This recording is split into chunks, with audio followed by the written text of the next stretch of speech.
This afternoon, I desire to encourage parents and all who are called to lead and serve the youth of this world. The Lord revealed to Joseph Smith that we have an imperative duty that we owe to all the rising generation. Throughout my life as a father and a grandfather, I have pondered the question, what is my duty to God in relationship to youth? May I share some of what I've learned by way of personal reflection and testimony. For all of us, doing our duty to God as parents and leaders begins with leading by example, consistently and diligently living gospel principles at home. This takes daily determination and diligence. For youth, there is no substitute for seeing the gospel lived in our daily lives. The stripling warriors did not have to wonder what their parents believed. They said, "We do not doubt. Our mothers knew it." Do our children know what we know? I have a grandson who once asked me to go with him to a popular but inappropriate movie. I told him I wasn't old enough to see that film. He was puzzled until his grandmother explained to him that the rating system by age didn't apply to Grandpa. He came back to me and said, "I get it now, Grandpa. You're never going to be old enough to see that movie, are you?" And he was right. Besides showing youth the way by example, we lead by understanding their hearts and walking alongside them on the gospel path. To truly understand their hearts, we must do more than just be in the same room or attain the same family and church activities. We must plan and take advantage of teaching moments that make a deep and lasting impression upon their minds and hearts. For examples, church leaders regularly plan priesthood and scouting powwows and encampments. But do these activities always accomplish their most important purpose? I have learned that what makes a priesthood or scout activity most meaningful to a boy is not to just get a merit badge, but having the opportunity to sit and talk with a leader who is interested to him about the things which are most interesting in his life. Similarly, mothers and dads, as you drive or walk children to school in their various activities, do you use the time to tell them about their hopes and dreams and fears and joys?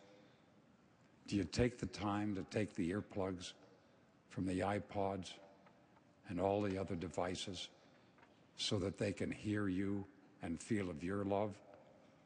The more I live, the more I recognize that the teaching moments in my youth, especially those provided by my parents, have shaped my life and made me who I am. It is impossible to overestimate the influence of parents who understand the hearts of their children. Research shows that during the most important transitions of life, including those periods when youth are most likely to drift away from the church, the greatest influence does not come from an interview with the bishop or some other leader, but the regular, warm, friendly, caring interaction with parents. With that in mind, when we sit down at the dinner table, is the whole family there? I remember as a young man asking permission to play baseball through dinner time. I said, "Just put my meal in the oven," to my mother. She responded, "Robert, I really want you to take a break, come home, be with the family for dinner, and then you can go out and play baseball until dark." She taught all of us that where family meals are concerned, it's not the food, but the family interaction that nourishes the soul. My mother taught the greatest love we give is within our home.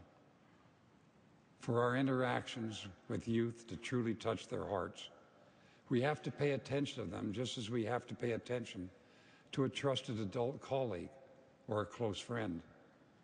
Most important is asking them questions, letting them talk, and then being willing to listen. Yes, listen. And listen some more. Even hearken with spiritual ears.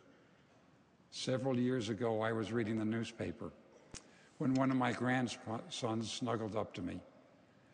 As I read, I delighted to hear his sweet little voice chattering on in the background.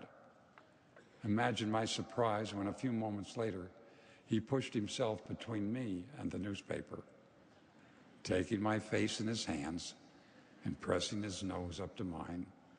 He asked, "Grandpa, are you in there?"